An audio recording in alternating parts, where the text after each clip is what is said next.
Warning: this podcast features graphic content that may not be suitable for all audiences. Listener discretion is advised.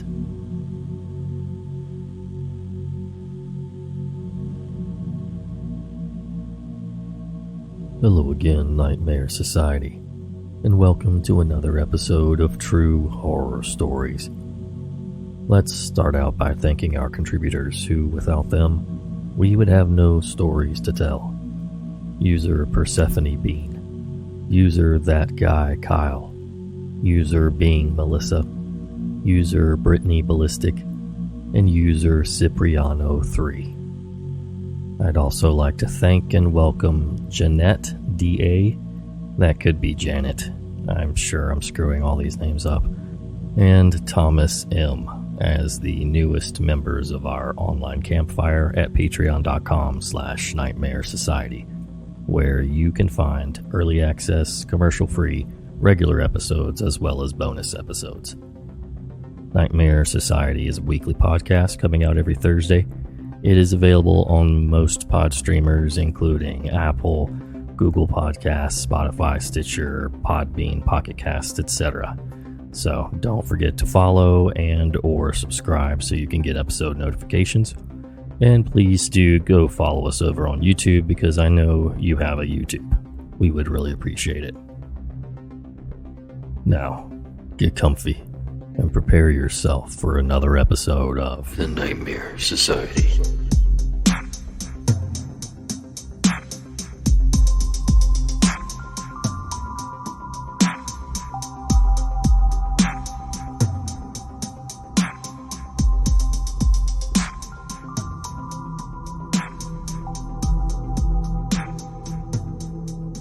I've done quite well for myself as an adult, but when I was younger, we were very poor. In middle school, I lived in government housing projects that were like little one-level apartments with 2 apartments sharing a wall each, all spaced apart. There were woods directly behind the cluster of apartments, with no gate in between, but no one ever went into the woods, which I learned the reason for due to this incident. These apartments were very poorly made, and the windows could easily be popped in and out, never mind a lock. The front door was somewhat sturdy, but with a good kick, it would have been easily opened. My dad was a pretty stocky bodybuilder type, so I had a false sense of security and would leave my window blinds open at night, as my room faced some trees that would blow in the wind. I loved nature and wasn't afraid of the dark, so I liked watching the trees as I fell asleep. Our apartment's front door was facing these woods, as was my friend's behind ours, with our building blocking their view. As you walk in the front door, the hallway is on the left. My room was at the end of the hallway on the right. My big window that took up most of the wall was on the left, and my bed was sideways facing both walls, so I could lay on my side and watch the trees. The woods were about a field away, facing our front door, so I couldn't see it from my room. This was just a small area of trees and vegetation. One night I woke up feeling a sense of unease, and through my sleepy haze made out the figure of a large man standing at my window, watching me sleep with total confidence, not caring at all if he was seen. He was in a big coat, looked quite burly, and averaged to taller height. It was completely black in my room and outside, just barely illuminated by moonlight. I had just cracked open my eyes and I froze once I realized what I was seeing. I kept my eyes as closed as possible, just enough to peer at him in the darkness, and literally rolled out of my bed to the side, not facing the window, and shouted for my dad, who was across the hall with both of our doors open, as I crawled out. Not the smartest, but I was a dumb 12-year-old. He hadn't gone to sleep yet and was in my room in a heartbeat as the guy took off. He went to run out the front door yelling threats as well, which probably wasn't smart, but the guy was gone. I truly believe he never came in before or after this just due to my dad's sheer size and build, but I'll never know. A few nights later, I was spending the night at my friend's who lived directly behind us with the same layout. Her room was the first room on the left with her window facing the woods / our apartment blocking their view. Her sister's room was the second on the left, and her mom and toddler sister were in the room on the right, like mine in my own apartment. We finished watching Dave Chappelle and went on to do one another's hair in her room with her older sister helping us, while her mom and little sister went to bed. Not long after, we heard screaming from her mom's room and heavy stomping feet. Her older sister swung open the door to the room we were in, and there's just a flash of a huge white man in his 30s to 40s running down the hall towards the living room and front door, and her mom behind him with a butcher knife, hacking at the air and screaming bloody murder. Dude flew out the door and towards the woods while her mom locked her door and called the cops. This man had the audacity to pop open the window and crawl into the bed that was pushed against the window just slightly under it, not realizing this woman was a whole Amazon warrior who slept with a butcher knife and would clearly wake up and protect her baby. She was quick and had slashed at him, though I'm not sure of the damage since I was ushered home directly after. The police went looking in the woods for him and found him and another man quite similar to him living and hiding out there together. They were also responding to a call from a frantic mother whose little girl had been taken that day, also from our housing units, and they found her with those creeps. She had been there all day and all night with them, and was around 3 to 4 years old. They were taken to a jail, and that's the last I heard of it, as the adults didn't let us in on adult conversation. Poor little girl was probably traumatized, and I hope she's been able to heal. I can't imagine what could have happened if my friend's mom had not been so quick and slept with a weapon, or if he had decided to fight instead of run. I still don't understand why he didn't try to overpower her, but it's possible she injured him. After this, my dad explained sometimes drug addicts or homeless people would hang out in these woods. So, to the creepy dude who liked to peep and kidnap, let's never meet again.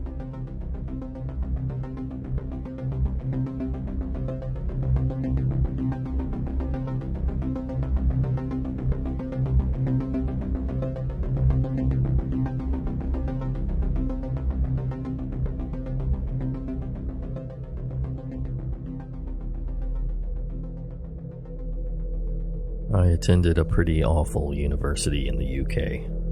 In fact, it was so awful that Vice even published an article written by a student that attended at the same time as me, titled 3 Years of Hell at the University of Wolverhampton. Link provided. I live in a student building in the middle of the city. Of the 3 student buildings available, it was the middle choice. Literally, it was situated in the middle of the 3, and also figuratively, it was the middle. Not as fancy as the fancy one, not as unbearable as the worst one. Most of my friends lived in the fancy building. To get there, I had to walk a small track through a residential part of the city, but my friends found a shortcut. You could literally cut through and climb up the back of a garden behind an abandoned house to get there in less than half the time. I started using this shortcut all the time. One morning, I walked around towards the garden and down to my shortcut and found 3 grown men standing there. They all looked, for lack of a better word, thuggish and large. I uttered a small, "Oh," when I saw them, and they all looked up at me. A pale, 19-year-old gay country boy with a blonde mohawk. I think I apologized for barging in on what I was pretty sure was a drug deal, and I turned to walk back the way I came and take the long way around. As I walked away, one of them shouted to get my attention. I ignored them, and then I heard them coming after me, so I started to run. I was much younger, slimmer, and fitter back in those days. so I managed to outrun them pretty easily and sprinted all the way around the long route to my friend's building, where they let me in. I explained what had happened and no one was surprised. This was Wolverhampton after all. A few minutes later, a friend of ours arrived. He lived in a non-university student building off campus and had to walk a different way to get where we were. When he arrived, he asked Kyle, "What did you do?" I asked him why, and he said that an enormous guy had come up to him and asked if he'd seen a guy with a blonde mohawk. But my friend acted dumb, even though he immediately knew who he had been talking about. My poor choice of hair was fairly distinct. The worst part, the guy was carrying a brick in his hand. Still gives me the shivers all these years later. But it doesn't end there. Me and my friends went for a day out to Birmingham. Bright lights, big city, whatever. And didn't get home until late. We got back to their building and drank until way after midnight. I started to relax and forget my horrible ordeal from earlier that morning. At some point, more than a little drunk, I decided to head home. I was now pretty sure I would never take the shortcut again, so I took the long way home instead. As I was walking through the residential area, a car stopped on the opposite side of the road. There were two guys inside, and the car was filled with smoke and stank of weed when they rolled down the window to speak to me. I didn't have headphones in or anything, and I was the only person on the street, so I couldn't ignore them or pretend that I could not hear them. The driver said, "Nice hair." His friend snickered. Then they asked if I knew where they could get any food, and I said, "I don't know, in the city center." Then I kept walking, trying not to show them how unnerved I was. They were facing the wrong way to drive alongside me, so the driver put the car in reverse so they could keep in pace with me. Then again, they asked me if I knew any places, and I said a few. There's a kebab place on the top of the road. They then asked me to get in and show them. I said I'm drunk and tired and I've got lectures in the morning, trying to sound casual even though I was just about ready to pee my pants. It had not been a good day. They told me they were going to turn around and come back and pick me up, and to wait right where I was. As the car started towards the end of the road, which was a dead end, to turn around, I heard the passenger say, "It's him." I knew it was him. When the car was far enough away, I broke into a sprint and ran back towards my building. As I stumbled down some stairs and twisted my ankle pretty badly, I still managed to limp the rest of the way and got through the front door just as the car drove past. I dread to think of what could have happened that day. For the rest of my time at that god-awful university, I prayed to never meet any of those guys again. Fortunately, I never did. So, even though the time has long since passed, let's not meet scary drug dealers. There's a link in the show notes that you should be able to click, and it will take you to the article. For those of you on Patreon, it's also in your show notes as well.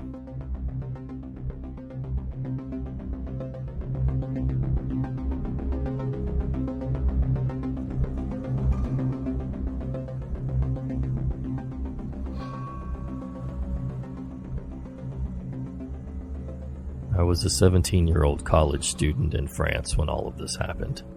I was living in an apartment next to my college's campus with two roommates, Alex and Polly.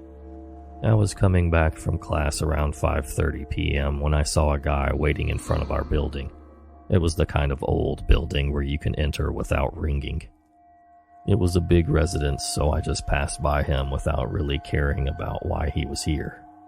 15 minutes later, the same guy came up to my apartment. He pretended that he was one of Alex's friends, that he was waiting for him, but Alex was late. He also told me the exact place where Alex was doing an internship at the time, and even told me about his schedule for the day. With all of that information he gave, I was confident that they knew each other, so I just let him in. For the record, Alex's father used to work for a big company at the time, so even by looking up on the internet, it was impossible to find anything about him. As a good host, I offered him something to drink and started talking with him while waiting for Alex. The conversation quickly turned darker when he started to tell me about his suicidal past and about the amount of guns he was keeping at his home. I live in France, and it is really unusual to have a gun at home, except if you are a hunter or in a profession that requires one. It was getting late, and as the conversation got darker, I started to feel uncomfortable with him, so I decided to send a text to Alex just to let him know that his friend was here and that I wasn't feeling really comfortable with him. Alex answered me a few minutes later asking me to send a picture of his friend just to see who he was. So I took my phone and discreetly took a picture of the person in front of me. After receiving it, Alex just told me that he was on his way home. When Alex arrived, I was relieved. He came in the living room and said hello to his friend, but then he just sat down and an awkward silence came along with it. After about a minute, I received a text from Alex telling me, "I do not know this guy." At the moment, I thought he was joking around, but after seeing his face, I knew he was serious. So here we are, two young college students stuck with a stranger that apparently knows a lot about Alex without even meeting him. We were both really young at the time, and we didn't really react in a good way. Every human being in this kind of situation would have called the police or asked him to leave, but we were really lost and didn't think about it. We were scared of his reaction if we would have asked him to leave, so we thought, hey, let's eat early so he will feel uncomfortable not being invited for dinner and leave. But as we were dining in the kitchen, he just stayed in the living room and started to watch TV without even asking us. At the same time, our third roommate, Polly, just came home from work. She entered the apartment and said hi to the guy in the living room before joining us in the kitchen. She then asked us who he was, and wasn't really happy when we told her we didn't have any idea of who he was or how to make him leave. We explained to her our dumb strategy of just living our life until he feels uncomfortable and leave, and she started to act with us and just tell us about her day. At that moment, Polly was going through a rough period and was telling us about it. Not a really fun story to tell or listen. But while she was telling us about her misery, the guy in the living room joined us in the kitchen and started laughing about Polly's story before going back to watching TV. It was really creepy. At that moment, Alex had enough and asked us to leave the apartment while he was going to deal with the guy. This is what happened when we left. Alex got back to the living room and started to act like he was about to go to bed. Another dumb strategy, yes, I know. His room was opening onto the living room, so he told the guy that he was about to go to bed and left the door half open, while starting to remove his jewelry. He noticed that the guy on the couch wasn't moving or caring about the fact that there was no one left in the apartment, except Alex, who was in his room. Alex went up to him and told him that maybe it was time for him to leave, as he was his friend and that he was going to sleep. But the guy replied to him, "I'm waiting for the girls." Alex got mad and finally put him out of the apartment. At the same time, Polly and I were going back into the building and met the guy at the stairs. He wished us a good night, and with a creepy smile, he left. Going back to the apartment, Alex told us what happened, and we started to ask ourselves, who was that guy? How did he know Alex's name and surname? How did he know where he was working in his schedule? How did he find our address? We spent a part of the night trying to find an answer without any success. We learned from our mistakes and decided to never open the door again to someone we did not know. 2 weeks later, Polly was hanging out in her room. She was home alone. Her windows give a view of the parking lot, and as she was looking out the window, she saw a red car parking. The guy was back. She took down his license plate number and made sure the door was locked. The guy came up to the apartment and told Polly the exact same thing that he had told me the first time he came. Polly got angry and told him that if he was still there in 5 minutes, she would call the police. That was the last time he came. A few weeks later, Alex came home after work telling us he finally remembered where he already had met the guy. So, here's the story. Alex used to go to a bar where you're able to play video games while drinking. Apparently, the guy was in the same bar at the machine next to him and tried talking to Alex, but he was too focused on his game and only took the time to tell him a quick hello. We think that guy probably followed Alex around for a week or two after that day. We moved out of the apartment a few months after this story. Would have loved to not meet this one.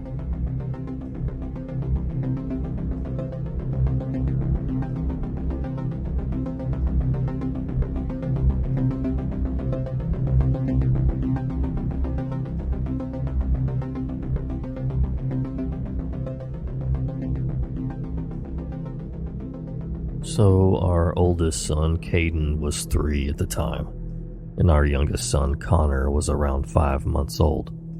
Still gives me the chills and still makes me uncomfortable even walking by. It was January evening in Pennsylvania. It was dark outside with a couple of inches of snow on the ground.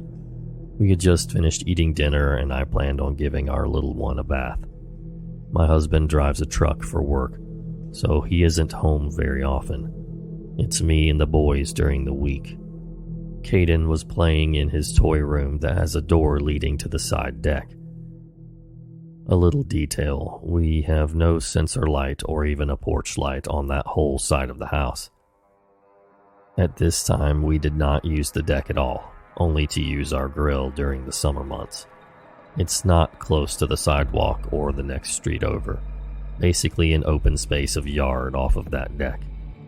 Anyway, Caden was playing in the toy room waiting for his turn to take a bath, while I brought Connor into the bathroom. We were just about done with bath time when I heard Caden's little feet running towards the bathroom. He stands in the doorway and says, "Mommy, there's a man looking in the side door. I think it's the mailman." My heart skipped a beat, because 1. No mailman is coming at 7 p.m. 2.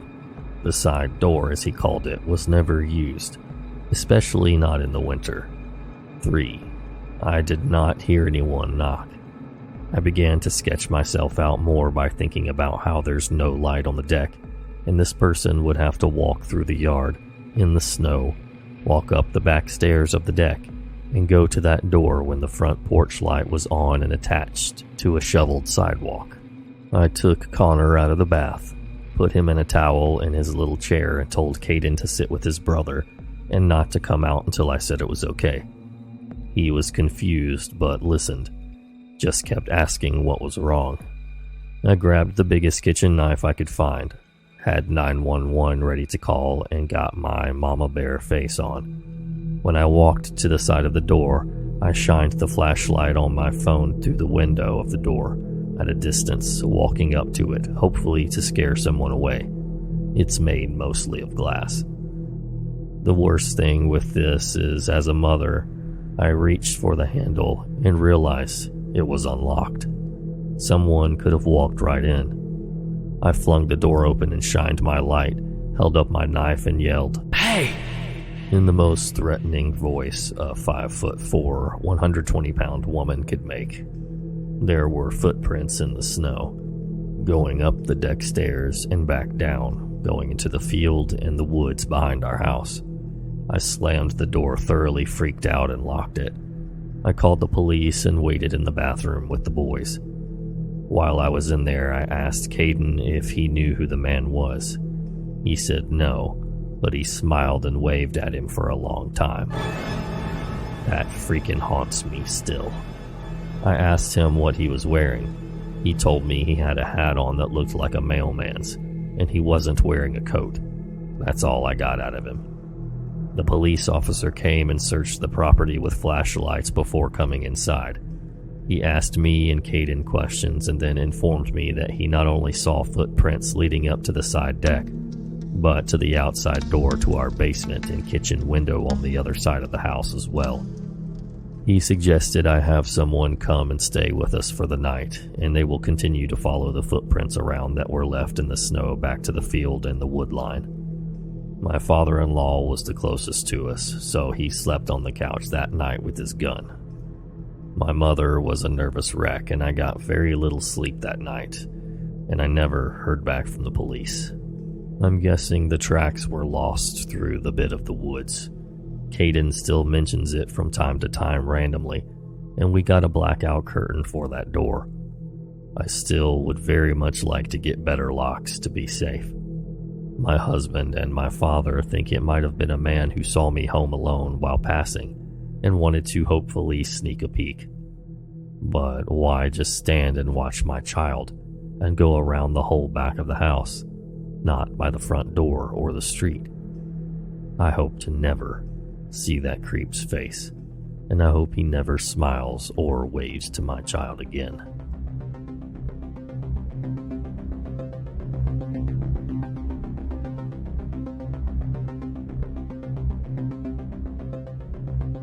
This next story features an asshole who was emotionally abusive and then stalked his ex-girlfriend. If hearing someone's experience with emotional abuse is triggering for you, I would highly suggest skipping this last story, and thanks for listening.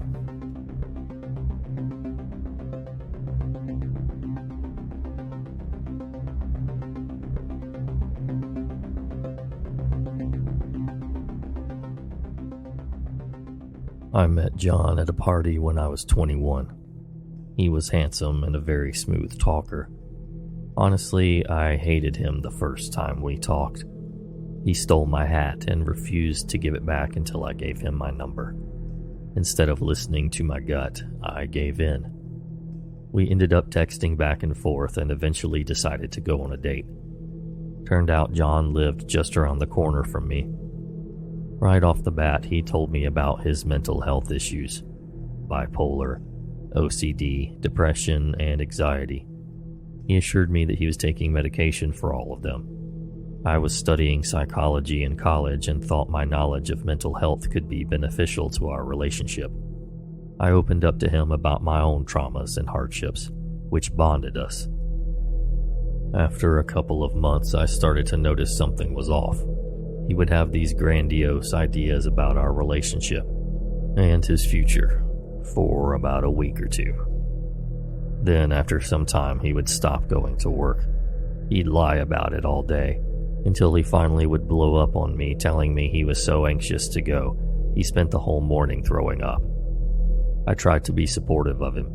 I told him there were other jobs he could try out, but he would always bring it back to how little I knew about hard work. I quickly noticed his highs and lows were like clockwork. He would cycle through every 6 to 8 weeks. I knew it was his bipolar, but he had assured me he was taking his medication. Throughout the relationship, he became extremely possessive. If a man looked at me while we were walking down the street, he would accuse me of knowing him and would not talk to me the rest of the day. He'd constantly accuse me of cheating on him with every person who looked at me. I felt like I couldn't talk to men or even dress nicely because I was afraid of attracting any attention. We broke up several times throughout a 9-month period. He would say he couldn't be with me, and then 2 weeks later have a list of all the things he planned on doing if I took him back. He would tell me all the ways he would work to improve himself in our relationship. I trusted him. I could only take so much of the ups and downs, and when I found out he wasn't taking his medication or seeing a therapist he had promised to see, I told him I couldn't do it anymore. He was absolutely furious.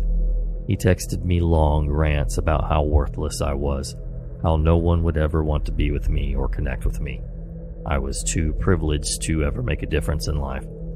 To put it lightly, I was terrified. About 3 weeks after I ended all communication, blocked his number and social media, he began to stalk me and harass me.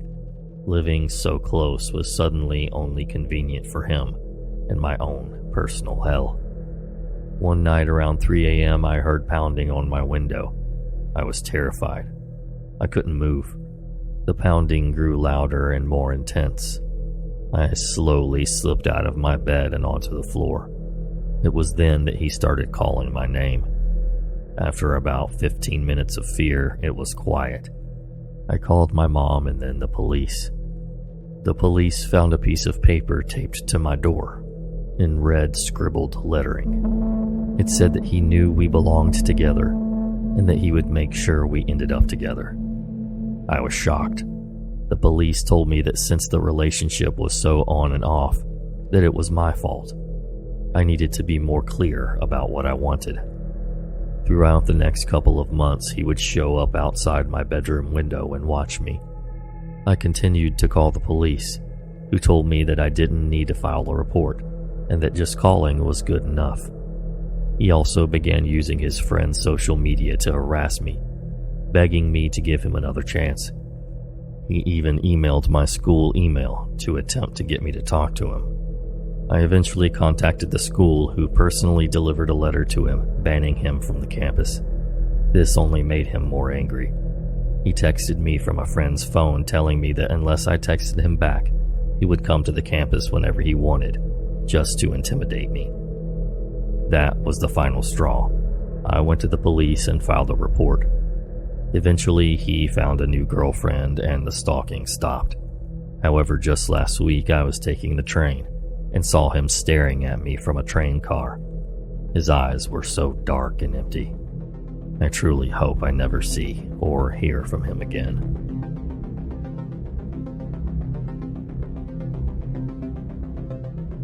So many failures of human beings in that last story, unfortunately. But I'm so glad to know that the poster ended up being okay. She was lucky. They don't always end up finding a new muse. Please do, in fact, report people behaving like this. Don't forget to follow us on Instagram at Nightmare Society Radio. Check out our Patreon at patreon.com/Nightmare Society. Even if you're not a member, there's updates there that you can check out as well. And thanks so much for listening. Until next time.